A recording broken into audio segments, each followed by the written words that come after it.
이제 신앙고백서 제 33장 2절입니다. 3절이 마지막 절인데요. 오늘은 이제 2절을 우리 같이 고백하겠습니다. 먼저 신약성경 마태복음 25장 31절부터 46절을 세번역 본문으로 읽은 뒤에 33장 2절 같이 고백하고 나서 내용 생각하겠습니다. 자, 마태복음 25장 31절부터 46절입니다.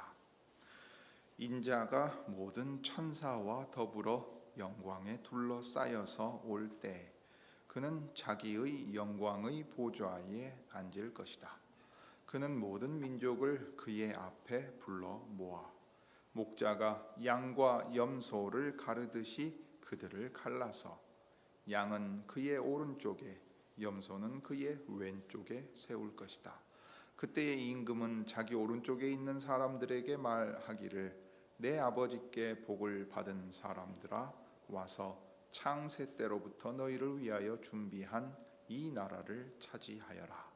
너희는 내가 줄일 때에 내게 먹을 것을 주었고 목마를 때에 마실 것을 주었으며 나그네로 있을 때에 영접하였고 헐벗을 때에 입을 것을 주었고 병들어 있을 때에 돌보아 주었고 감옥에 갇혀 있을 때에 찾아주었다 할 것이다. 그때 의인들은 그에게 대답하기를 주님, 우리가 언제 주님께서 줄이신 것을 보고 잡수실 것을 드리고 목마르신 것을 보고 마실 것을 드리고 나그네 되신 것을 보고 영접하고 헐벗으신 것을 보고 입을 것을 드리고 언제 병드시거나 감옥에 갇히신 것을 보고 찾아갔습니까? 하고 말할 것이다. 임금이 그들에게 말하기를 내가 진정으로 너희에게 말한다. 너희가 여기 내 형제 자매 가운데 지극히 보잘것없는 사람 하나에게 한 것이 곧 내게 한 것이다 할 것이다. 그때 임금은 왼쪽에 있는 사람들에게도 말할 것이다. 저주받은 자들아, 내게서 떠나서 악마와 그 졸개들을 가두려고 준비한 영원한 불 속으로 들어가라. 너희는 내가 줄일 때에 내게 먹을 것을 주지 않았고 목마를 때에 마실 것을 주지 않았고 나그네로 있을 때에 영접하지 않았고 헐벗었을 때에 입을 것을 주지 않았고 병들어 있을 때나 감옥에 갇혀 있을 때에 찾아주지 않았다. 그때에 그들도 이렇게 말할 것이다. 주님, 우리가 언제 주님께서 굶주리신 것이나 목마르신 것이나 나그네 되신 것이나 헐벗으신 것이나 병드신 것이나 감옥에 갇히신 것을 보고도 돌보아 드리지 않았다는 것입니까? 그때의 임금이 그들에게 대답하기를 내가 진정으로 너희에게 말한다. 여기 이 사람들 가운데서 지극히 보잘것없는 사람 하나에게 하지 않은 것이 곧 내게 하지 않은 것이다 하고 말할 것이다.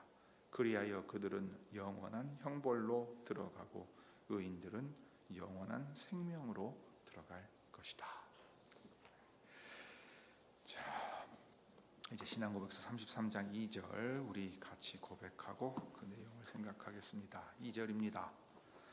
하나님께서 이 날을 정하신 목적은 택하신 사람들을 영원히 구원하시는 데에서 주님의 자비의 영광을 나타내시기 위함이고 악하고 불순종하는 자, 곧 버림받은 사람들을 정죄하시는 데에서 주님의 공의의 영광을 나타내시기 위함입니다. 그때 의인은 영원한 생명에 들어가 주님의 임재로부터 나오는 충만한 기쁨과 즐거움을 얻을 것이나 하나님을 모르고 예수 그리스도의 복음에 순종하지 않는 악인은 영원한 고통에 던져지고 주님의 얼굴과 그분의 능력의 영광에서 떠나 영원한 멸망의 형벌을 받을 것입니다. 이제 주께서 심판을 통하여 하실 일이 2절에 먼저 나타나 있는데 이 모든 것이 공의로 심판할 날을 정하신 목적으로 이제 모아집니다. 그런데 놀랍게도 공의로 심판하시는 이 날에 의인들과 악인들이 확연히 구분된다는 사실을 우리가 오늘 마태복음 25장 본문을 읽을 때 때에도 다시금 확인하셨습니다. 그러면 우리에게 드는 의문은 이것입니다. 믿지 않는 분들이 항상 이런 말씀을 하시지요.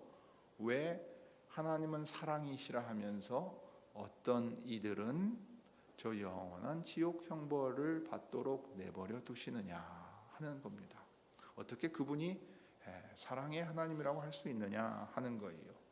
의인들을 구원하시는 자비로운 사랑은 우리가 칭송할 수 있고 받아들일 수 있겠는데 왜 어떤 사람을 저 지옥에 보내시도록 하나님이 내버려 두시는가 하는 문제에 있어서 궁극적으로는 여기 하나님의 영광을 나타내시기 위함이라고 말합니다.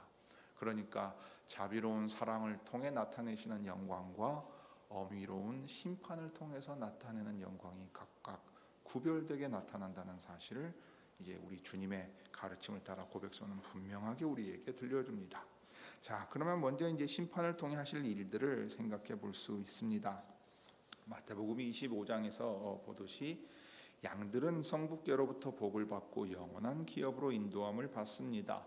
염소들은 저주를 받고 하나님을 떠나 마귀와 그의 천사들을 위해 예비된 영원한 불에 들어가라는 말씀을, 그 명령을 받습니다. 사실 여기서 놀라운 점은 이 두 그룹이 구분된다 해서 이 영원한 운명이 갈리는 것에도 있지만 동시에 그것에 대하여 보이는 반응에 있습니다. 이 두 그룹 모두 자신들의 판결에 대해 의아해하고 있습니다. 이의를 제기하고 있는 거지요. 주께서는 한편의 신자들에게 말씀하실 때 주께서 줄이실 때 그들이 배불리 잡수시도록 해드리고 목마르실 때 마시게 했고 여러 일들을 자기 일처럼 여겨서 해 주었다고 했습니다. 달리 말하면 이것은 구체적인 행위를 통해 드러내는 주님을 향한 사랑입니다. 주님을 사랑했기 때문에 지극히 작은 자 하나, 그런데 이 지극히 작은 자 하나는 세상에서 별 볼 일 없는 사람처럼 보이지만 주님의 이 사자로서 일했던 사람인 겁니다. 그래서 그들이 자신들은 그와 같이 선한 자들이 아니라고 부정합니다. 우리는 주님께 칭찬받을 만한 행동을 한 적이 없습니다 라고 말하니까 주께서는 주님의 백성을 사랑하는 것이 바로 주님을 사랑한 일이었음을 확인시켜 주십니다. 사실 믿지 않는 이들에게 주어진 말씀은 정반대지요. 예수께서는 그들이 주께서 줄이시고 목마르실 때 못 본 채 하였다고 했습니다. 주님을 반갑게 맞아들이지도 않았습니다. 그러면 언제 주님이 그들을 찾아가시고 그들 앞에 계셨다는 얘기입니까?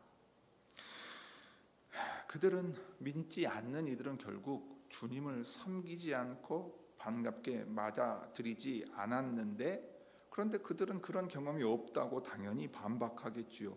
우리가 언제 그랬습니까? 사실 언제 우리 앞에 오시기라도 하셨습니까? 이렇게 이제 묻는 말이 될 테지요. 그들은 스스로에 대해 그보다는 더 나은 자들로 여기고 있습니다. 우리는 그런 적 없습니다. 복음을 전하려고 할 때 우리가 무슨 죄인이요, 나는 살인한 적도 없고 도둑질한 적도 없고 나만큼만 살아보라고 하세요 라고 말하는 모습과 비슷합니다.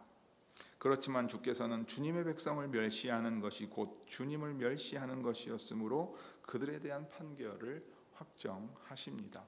왜냐하면 주님의 백성을 멸시하는 사람은 결국 그들이 믿는 하나님을 조롱합니다. 그들이 헛된 짓을 하고 있다고 생각하고 더 나아가서 그들이 이 주 예수 그리스도를 전할 때 받아들이지 않습니다. 그래서 사람들이 보인 이 두 가지 반응은 모두 나름대로 놀랍기 그지없습니다. 한편으로는 하나님의 백성은 마지막 심판날에 지극히 지혜로운 자들로 드러나게 될 것이 분명합니다. 그들은 자신 안에 선한 것이 없음을 알고 있습니다. 하나님의 말할 수 없이 거룩하신 모습을 마주하게 될 때 우리가 이 생에서 나름대로 거룩함이라고 여기며 행해오던 모든 것은 흔적도 없이 사라집니다.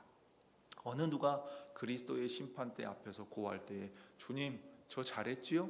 이 정도면은 칭찬하실 만하지요? 라고 말할 사람이 누가 있을까요? 만약 우리가 임종 때에 마지막 순간을 맞이한다면 내 인생에서 후회되는 순간밖에 없지 않겠습니까? 우리가 정말로 최선을 다해서 살았습니다. 그러나 저희는 결국 이 정도입니다라고 겸손히 말할 수밖에 없을 거예요. 그러니 믿지 않는 이들이 보여준 것처럼 우리가 언제 그러했습니까? 라고 묻는 것이 아니라 도리어 우리 안에 그런 칭찬받을 만한 것이 없는데 주님 왜 저희를 그렇게 칭찬해 주십니까? 하고 의아해 여길 겁니다.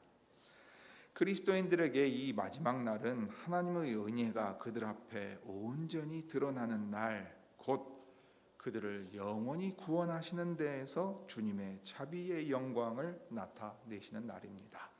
그들 자신이 의아해할 정도로 그들이 칭찬받을 만한 일을 주 예수 그리스도 안에서 그리스도로 말미암아 시작하게 하시고 마치게 하셨다 하는 것이 드러납니다.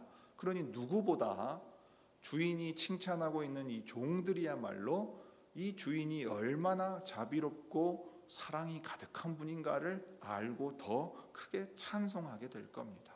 그리하여서 그분이 영광의 하나님이시라는 사실이 그런 방식으로 하나님의 영광이 드러납니다. 그들을 칭찬할 만한 이유가 아무것도 없습니다. 이스라엘을 구원할 이유가 무엇입니까? 우리를 구원할 이유가 무엇입니까? 다른 한편으로 그 동일한 날에 하나님의 대적들은 지극히 어리석은 이들로 드러날 것도 분명합니다. 재판장이신 그분을 마주한 그들은 자신들이 얼마나 가치 있는 이들인지를 그 이전에 어느 때보다도 뻔뻔스럽게 이야기합니다. 그들은 스스로 흡족히 여기는 삶의 방식대로 살았고 그러한 태도를 끝까지 버리지 않았습니다. 그들은 이해하지 못하겠지만 그들에게는 이날에 주님의 공의가 온전히 드러나서 악하고 불순종하는 이들, 곧 버림받은 사람들을 정죄하시는 일이 있게 될 것입니다. 여러분, 이 순서를 한번 잘 보세요. 택하신 사람들의 구원에 대한 얘기가 나옵니다. 구원은 하나님께서 택하신 데서 비롯되었다는 사실을 믿는 이들에게는 앞서 두었습니다. 그럼 불신자들에게는요? 불신자들은 하나님이 우리로 안 믿게 하고는 우리로 저렇게 만들어 두신 것 아니냐고 핑계치 못하게 이렇게 말했어요. 악하고 불순종하는 자. 하나님이 버려두셨다는 것이 말하자면 그들의 악에 대한 책임이 되는 게 아니란 얘기입니다. 그들은 불순종과 악함은 자기들의 의지로 자기 스스로 행한 일입니다. 거기서 벗어날 수가 없습니다. 사실 인간으로 태어나는 모든 사람은 첫사람이 범죄한 이후에 다 그렇게 태어나서 죽는 순간까지도 그렇게 죽습니다. 어떤 이는 임종 때도 정말로 완고하게 복음 받아들이지 않습니다. 나는 내 인생 힘써 살아왔고 아쉬울 것이 없다는 마음을 끝까지 가집니다. 어쩌면 이런 마음 자세가 여기 염소라고 불리는 사람들이 보여주던 그런 마음 자세였을 것입니다. 그러니 이 버림받았다 하는 것은 자신들에게 책임 없다고 핑계할 수 있는 내용이 아닙니다. 도리어 그들이 악 가운데 머물러 있고 계속해서 불순종함으로써 하나님의 은혜 아래에 있지 않다는 것을 증거해 보여주었단 말이에요. 그러니까 하나님께서 택하셔서 은혜를 베푸시지 않는다면 우리도 모두 저 사람과 다를 것이 없다는 인식 아래 있어야 합니다. 그 사람들은 유죄 판결을 받고 공의로 판단하시기 때문에 영원한 저 형벌 가운데로 들어가야 합니다. 마귀와 그의 졸개들이를 위해 예비내로 간다는 얘기는 그들은 살아서 이 땅에서 하나님을 왕으로 섬기고 산 것이 아니라 자기가 스스로 왕이 되겠다 했지만 결국은 세상을 품에 품고 있는 그 악한 자의 수족 노릇한 것에 불과하였다. 스스로도 속고 살았으며 스스로 악을 행하고 불순종했음에도 깨닫지 못한 채 주님 앞에 서게 되었다는 것을 우리는 보게 됩니다. 그래서 그들이 심판받을 이유는 그들이 버림받은 자들일 뿐 아니라 또한 그들이 악하고 불순종하는 자들이기 때문입니다. 이건 이스라엘 백성들이 이집트에서 나올 때도 마찬가지예요. 파라오에게 그 마음을 부드럽게 하지 않으시려고 내버려 두시거든요. 그래서 완고해지는데 나중에 가면 그것과 상관없이 그것을 훨씬 넘어섭니다. 예. 그러니까 사람들은 자기의 책임으로 악을 행해요. 그러나 구원 얻는 일에 있어서 이 악함을 버리고 돌이키는 일은 하나님의 택한 자들에게 베푸시는 은혜가 아니고서는 안 됩니다. 그러니 이 두 그룹을 통해서 각각 어미하신 하나님의 심판이 나타나실 뿐만 아니라 그 가운데에서 하나님께서 사랑을 베푸셨다 하는 사실을 통해 더 영광이 나타난다 하는 것입니다. 그러니 이 날을 정하신 목적을 생각을 하면 인간이 초점에 있지 않습니다. 우리는 하나님과 상관없이 심지어 하나님조차도 나를 섬기는 존재가 되게 만들려고 합니다. 오전 예배 때 본 것처럼 마사라고도 하고 무리바라고 하는 곳에서 여호와께서 우리와 함께 계시냐 그렇지 아니하냐 시험했다 그랬지요. 그래서 주를 시험했다 해서 마사라고 불렸습니다. 여러분 그때 시험한단 말은 결국은 뭐예요? 자기들의 종교심을 가지고 우상을 섬기던 방식과 똑같이 생각하는 것입니다. 하나님이 우리에게 필요한 것을 들어줘야 될 것 아니냐. 그러면은 여기 계시냐 안 계시냐 내가 따져보겠다라는 거예요. 좀 고상하게 말하자면 하나님 계시는지 안 계시는지 나한테 증명해 보라 그래라. 그럼 내가 믿어주마. 이런 자세라 이 말이지요. 믿지 아니하는 이들은 하나님을 향하여 그런 마음을 가집니다. 그러나 오늘 그 하나님께서 공의로 심판하실 날을 정하시고 그 심판을 맡기신 주 예수 그리스도께서 그날의 재판장이 되시면 그분이 이제 중심이 됩니다. 사람이 심판대 앞에 서겠지만 인간이 아니라 하나님께 시선이 모아지게 되겠죠. 심판날의 세상은 결국 누가 하나님께서 택하신 이들이고 누가 버려두신 자들인지 분명히 알게 될 것입니다.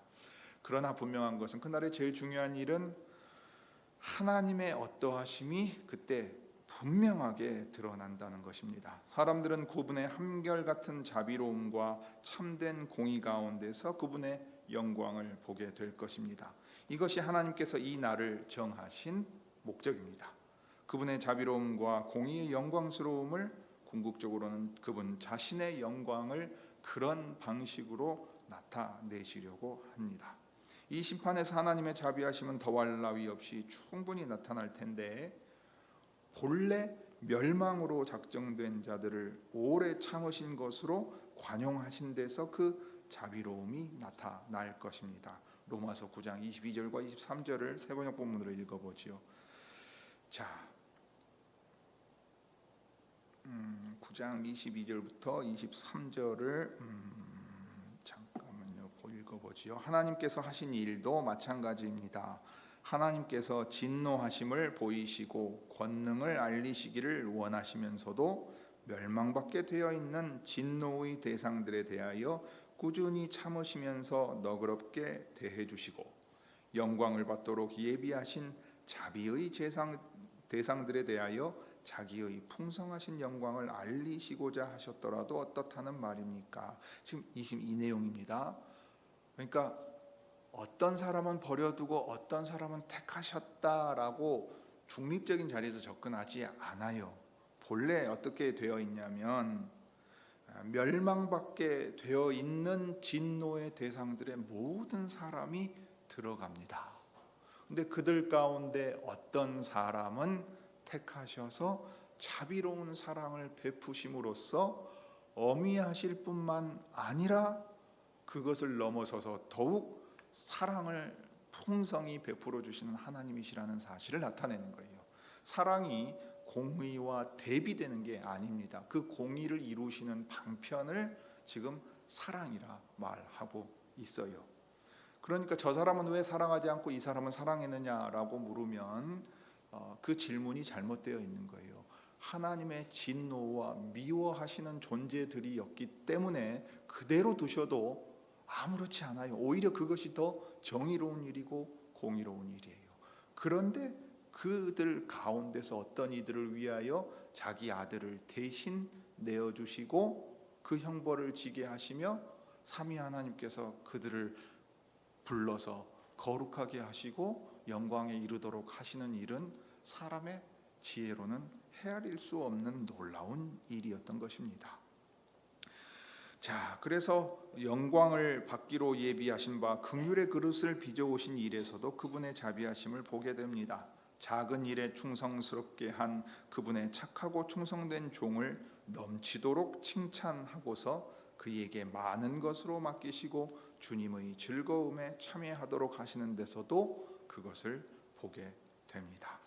요컨대 의인은 영원한 생명에 들어가 주님과 함께 거하면서 거기서 나오는 충만한 기쁨과 즐거움을 얻을 것입니다.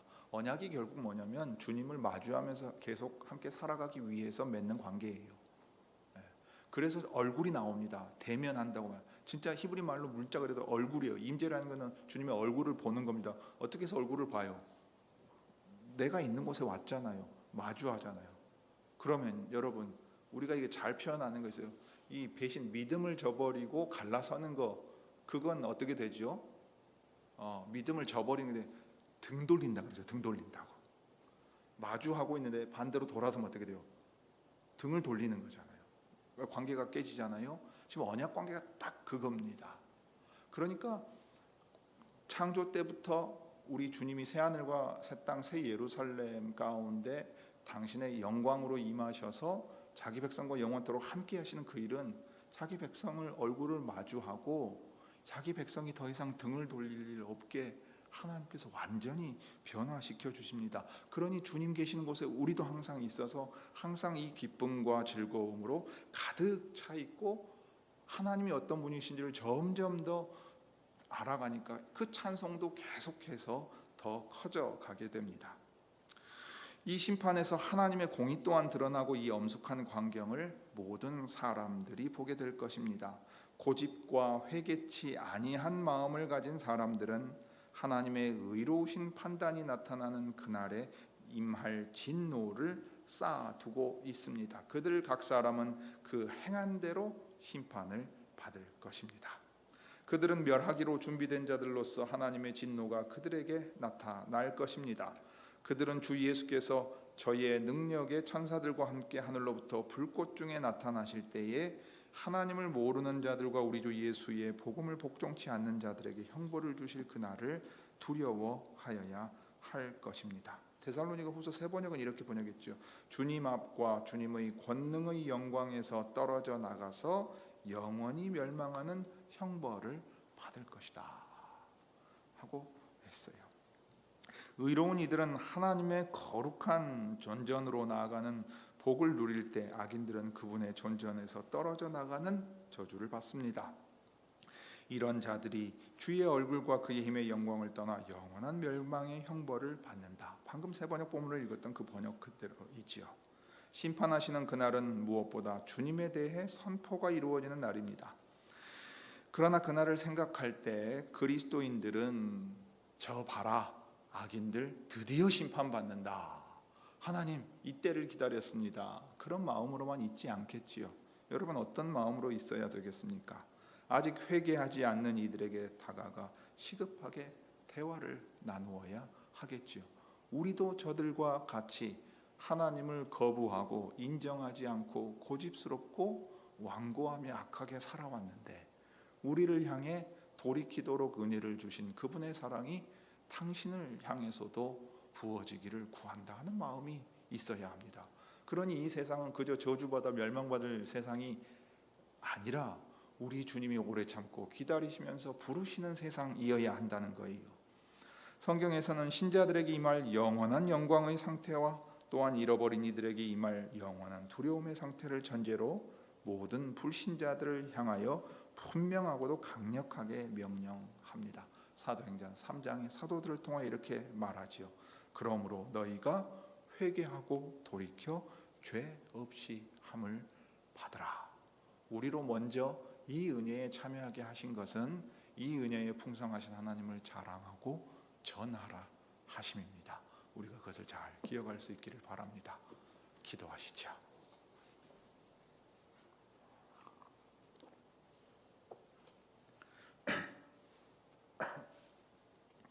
거룩하신 하나님, 하나님의 거룩하심을 나타내시려고 할 때에 오래 참고 기다리시면서 그 그 자비롭고 노하기를 더디하시는 하나님의 사랑을 먼저 하나님의 택하신 이들에게 나타내 보이셨습니다. 그리하여 그 택하신 이들이 주님 오실 때까지 이 땅에 있으면서 주께서 보내신 그 자리에서 참으로 하나님은 사랑이신데 진노 아래에 있는 모든 사람들 가운데에서 회개하고 돌이켜 죄 없이 함을 얻으라고 여러분을 지금도 부르고 계신다. 전하라 저희를 이곳에 두셨습니다.